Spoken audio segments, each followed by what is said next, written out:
আমার আপন কাকিকে কিভাবে জঙ্গলে নিয়ে কাজ করলাম গল্পটি সম্পূর্ণ শুনলে আপনার মেশিন দিয়ে পানি চলে আসবে, তাই গল্পটি শোনার আগে কানে হেডফোন লাগিয়ে নিন।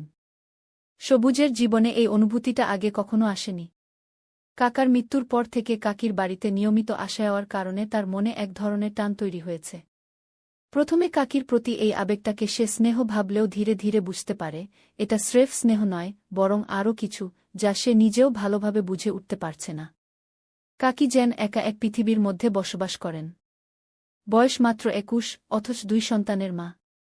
গ্রামের সবাই তাকে সম্মান করে, তার প্রতি সহানুভূতি দেখায়, কিন্তু সেই সম্মান আর সহানুভূতির আড়ালেই যেন একটা চুপচাপ দুঃখ ঢেকে থাকে। সবাই জানে কাকির জীবনে এখন কোনো পুরুষ নেই যে তাকে রক্ষা করবে, আর এই সমাজে এক বিধবার জীবন মানে নানা প্রতিবন্ধকতা। সবুজ প্রায় কাকির কাছে গিয়ে নানা কাজে সাহায্য করে। কাকা মারা যাওয়ার পর থেকেই এই দায়িত্ব যেন অদৃশ্যভাবে তার কাঁধে এসে পড়েছে। তবে কাকির সৌন্দর্য, তার মায়াভরা চোখ আর তার শূন্যতার গহীনে যেন সবুজ অজান্তেই তলিয়ে যেতে থাকে। গ্রামের মানুষরা যেভাবে কাকির দিকে তাকায় সেটা সবুজের ভালো লাগে না। সে কাকিকে কোনো কষ্টে ফেলতে চায় না, তার মনের সব বোঝা নিজের কাঁধে তুলে নিতে চায়। একদিন বিকেলে কাকির সাথে পুকুর পাড়ে বসে গল্প করছিল সবুজ। পাখিরা শীষ দিচ্ছিল, গাছের ছায়াগুলো যেন ধীরে ধীরে তাদের ঘিরে আবছা একটা শান্ত পরিবেশ তৈরি করছিল। হঠাৎ করে সবুজ আবেগে বলে ফেলে, কাকি, তোমাকে আমি খুব ভালোবাসি। আমি চাই তুমি সারা জীবন আমার পাশে থাকো গু। কাকির মুখে একটু মৃদু হাসির রেখা ফুটে ওঠে, কিন্তু সেই হাসির আড়ালে এক গভীর বিষণ্ণতা লুকিয়ে থাকে। কিছুক্ষণ চুপচাপ থাকার পর কাকি বলে, সবুজ, তুমি বুঝতে পারছ না তুমি কি বলছ। সমাজ কি আমাকে তোমার পাশে মেনে নেবে? আমি একজন বিধবা, একা মা। আমার এমন কিছু চাওয়া ঠিক নয় যা অন্যদের চোখে ভুল মনে হতে পারে কি। সবুজ তখন বলে, আমি কিছুই মনে করি না কাকি। আমি শুধু চাই তোমার পাশে থাকি। তুমি যদি চাও, আমি তোমার জীবন থেকে সকল কষ্ট দূর করতে প্রস্তুত গ। কাকির চোখে পানি চলে আসে, কিন্তু কিছু বলতে পারে না। সে কেবল চুপচাপ সবুজের মুখের দিকে তাকিয়ে থাকে। দুজনের মাঝে তৈরি হয় এক নিঃশব্দ বন্ধন, যেখানে সমাজের বাধা, কুসংস্কার আর ভয়ের মিশ্রণ রয়েছে। এইভাবে একটুখানি আবেগ আর নিঃশব্দ আকাঙ্ক্ষার মধ্য দিয়ে তাদের সম্পর্কের সূচনা হয়। তবে সেই সম্পর্কে এক ধরনের চাপা টানাপোড়েনও থাকে, যা ধীরে ধীরে সমাজের চোখের সামনে এসে দাঁড়ায়। প্রথমবারের মতো সবুজ কাকির প্রতি তার ভালোবাসা প্রকাশ করেছে। সেই মুহূর্তের পর থেকেই তার জীবনের গতিপথ যেন বদলে যেতে শুরু করেছে। সে ভাবতে থাকে, কাকির জন্য তার এই ভালোবাসা কি আসলেই বাস্তবসম্মত? সমাজ কি তাদের এই সম্পর্ক মেনে নেবে? এসব প্রশ্নের কোনো উত্তর খুঁজে পায় না সবুজ, কিন্তু তার অন্তরের টান তাকে কাকির কাছে প্রতিবারই টেনে নিয়ে যায়। কাকার মৃত্যুর পর থেকেই কাকির জীবনে এক ধরনের সামাজিক নিঃসঙ্গতা বিরাজ করছে। গ্রামের মানুষ কাকির প্রতি সহানুভূতি দেখায় ঠিকই, কিন্তু আড়ালে আবডালে নানা কথা বলতেও ছাড়ে না। কেউ কেউ বলে, এত কম বয়সে বিধবা হয়েছে, সামনে তার জীবন কত কঠিন হবে। কেউ আবার মৃদু হেসে বলে, যার দেখাশোনা করার কেউ নেই, তাকে নিয়ে তো গায়ে নানা কথা উঠবেই গিয়ে।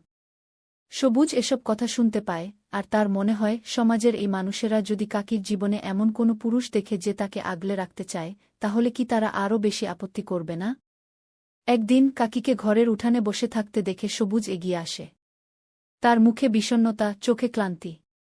মনে হয় যেন সমাজের চাপ তাকে ভেঙে দিতে চাইছে। সবুজ কাকির পাশে বসে বলে, কাকি, তোমাকে আমি এমন একা দেখে থাকতে পারি না। তোমার এই একাকিত্ব ভাঙতে চাই, তোমার পাশে থাকতে চাই। কাকি হালকা হেসে বলে, সবুজ, তুমি এখনো খুব ছোট। জীবনের অনেক কিছু বুঝতে পারো না। তোমার নিজের একটা জীবন আছে, সেখানে অনেক কিছু পাবা। আমার জন্য জীবনকে এত কঠিন করো না গি। কিন্তু সবুজ বলে, তুমি হয়তো আমাকে ছোট ভাবো, কিন্তু আমার মনের অনুভূতি সত্য। আমি তোমার পাশে থাকতে চাই কাকি। আমি জানি এই সমাজ তোমাকে নানা দৃষ্টিতে দেখছে, কিন্তু আমি তোমাকে সমাজের চোখে দেখতে চাই না। আমি কেবল তোমার পাশে থাকতে চাই। কাকি কিছুক্ষণ চুপ করে থাকে, তারপর মৃদু স্বরে বলে, সবুজ, তুমি বুঝতে পারছ না যে আমাদের সম্পর্ক কতটা জটিল। মানুষ কথা বলবেই। আর আমার 2টি সন্তান আছে। তাদেরও একটা ভবিষ্যৎ আছে। এই সমাজ কখনো আমাদের মেনে নেবে না গি। সবুজ জানে কাকির কথা ঠিক, কিন্তু তবুও তার মন এই কথাগুলো মানতে চায় না। সে ভাবে, কাকি তার জীবনে যেভাবে এসেছে তাতে যেন সব কিছুই অর্থবহ হয়ে উঠেছে। সে কাকির জন্য সবকিছু ছাড়তে রাজি। কিন্তু কাকির চোখের দিকে তাকালে সে যেন নিজেকে অপরাধী মনে করে। এদিকে গ্রামের মানুষ ধীরে ধীরে সবুজ ও কাকির সম্পর্ক নিয়ে কৌতূহলী হয়ে উঠতে থাকে। কেউ কেউ বলে সবুজ তো প্রায়ই তার কাকির কাছে যায়। কিছু একটা রহস্য আছে মনে হয় কি কথাগুলো যেন ধীরে ধীরে গ্রামের অলিগলিতে ছড়িয়ে পড়ে। একদিন সকালে কাকির বড় ছেলের স্কুলের শিক্ষক গ্রামের মোড়লের সাথে কথা বলতে গিয়ে এই বিষয়টি তুলে আনেন। মোড়ল শোনে এবং কপালে ভাঁজ ফেলে। কিছু না বলে চলে যায়, কিন্তু তার মনেও সন্দেহের বীজ বপন হয়। সমাজের মানুষের এই কৌতূহল, তাদের ফিসফিসানি এবং চাপ যেন কাকির জন্য এক কঠিন বোঝা হয়ে দাঁড়ায়। কাকি একদিন সবুজকে ডেকে বলে, তুমি আর আসো না সবুজ। আমাদের সম্পর্কে গ্রামের মানুষ ভুল ধারণা করতে শুরু করেছে। এটা ঠিক না গি। সবুজ কাকির চোখে সেই অভিমান আর কষ্ট দেখে। সে কোনো কথা বলতে পারে না, শুধু চুপচাপ দাঁড়িয়ে থাকে। কাকির চোখের জল যেন তার হৃদয়ে দাগ কেটে দেয়। এইভাবে সমাজের চাপ, আত্মীয়দের কড়া দৃষ্টি এবং নিজের মনের দুর্বলতা সব মিলিয়ে সবুজ এক নতুন দ্বন্দ্বের মধ্যে পড়ে যায়। সে জানে যে কাকির জন্য তার এই ভালোবাসা সত্য, কিন্তু সমাজের চোখে এই সম্পর্ক এক ধরনের অপরাধ। সবুজের মন যেন প্রতিদিনই ভারী হয়ে আসছে।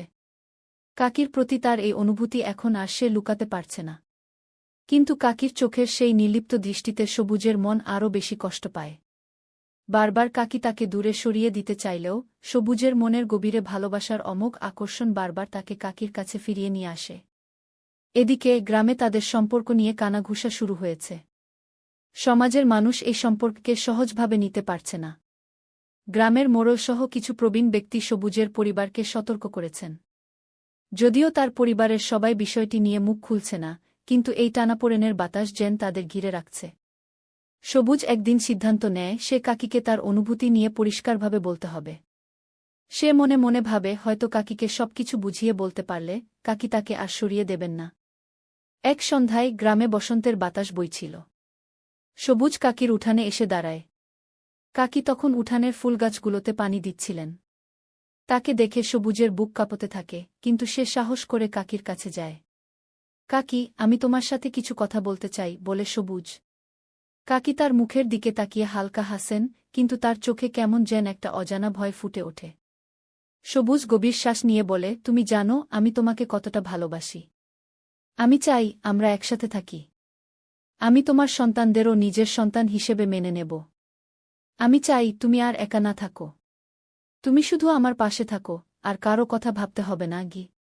কাকি প্রথমে কিছু বলেন না, কিন্তু কিছুক্ষণ চুপচাপ থেকে হঠাৎ বলেন, তুমি কি জানো সবুজ, এই সমাজ, এই গ্রামের মানুষ কখনো আমাকে মেনে নেবে না।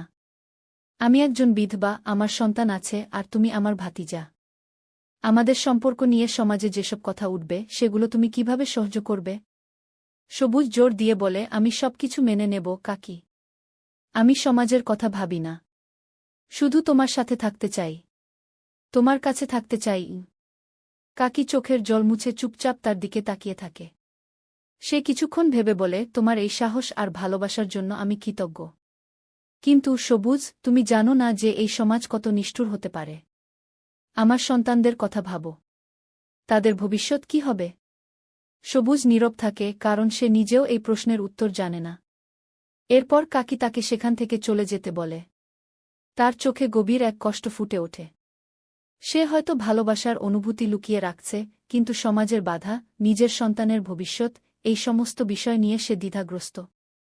কিন্তু এই ঘটনার কয়েকদিন পরেই গ্রামের মোড়লসহ কিছু প্রভাবশালী ব্যক্তি সবুজকে ডেকে পাঠায়। গ্রাম্য বিচার বসে। সবার সামনে সবুজকে প্রশ্ন করা হয় সে কেন কাকির বাড়িতে বারবার যাতায়াত করে। মোড়ল বলেন, সবুজ, তোমার কাকার ঘর এই সমাজের জন্য একটা আদর্শের প্রতীক ছিল। তুমি কি চাও সেই সম্মান মাটিতে মিশে যাক? সবুজ কোনো উত্তর দিতে পারে না। তার মনে অজস্র প্রশ্ন ভিড় করতে থাকে, কিন্তু সেই মুহূর্তে তার কাছে কোনো শব্দ নেই। কাকিও সেখানে উপস্থিত ছিলেন, কিন্তু তিনি চুপচাপ দাঁড়িয়েছিলেন। গ্রামের সবার সামনে এই অপমানের মুহূর্ত তাকে যেন আরও সংকুচিত করে ফেলে। কিছুক্ষণ পর কাকি সবাইকে অবাক করে দিয়ে বলে ওঠেন, আমার জীবনের এই সিদ্ধান্তে আমি নিজেই সম্মতি দিয়েছি। আমার ভাতিজা সবুজকে আমি নিজের সঙ্গী হিসেবে বেছে নিতে চাই, কারণ সে আমাকে সম্মান দেয়, ভালোবাসে, আর আমার সন্তানদের সৎভাবে আগলে রাখতে প্রতিজ্ঞাবদ্ধ। গ্রামের মানুষ এই কথা শুনে হতভম্ব হয়ে যায়। অনেকেই মুখ চাওয়াচাওয়ি করে, কিন্তু কেউ সাহস করে কোনো কথা বলে না।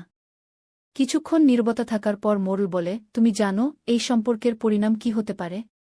এই সমাজ তোমাকে মেনে নেবে না গি। কাকি শান্তভাবে বলে, আমি জানি, কিন্তু এই সমাজ আমার সন্তানের ভবিষ্যৎ, আমার একাকিত্ব, এসব নিয়ে কখনো ভাবে না। আমি আমার সন্তানদের এমন কারো হাতে দিতে চাই, যে তাদের বাবা হতে পারবে, সৎ ভালোবাসা দিতে পারবে। আর সেই মানুষ সবুজ ছাড়া আর কেউ নয়।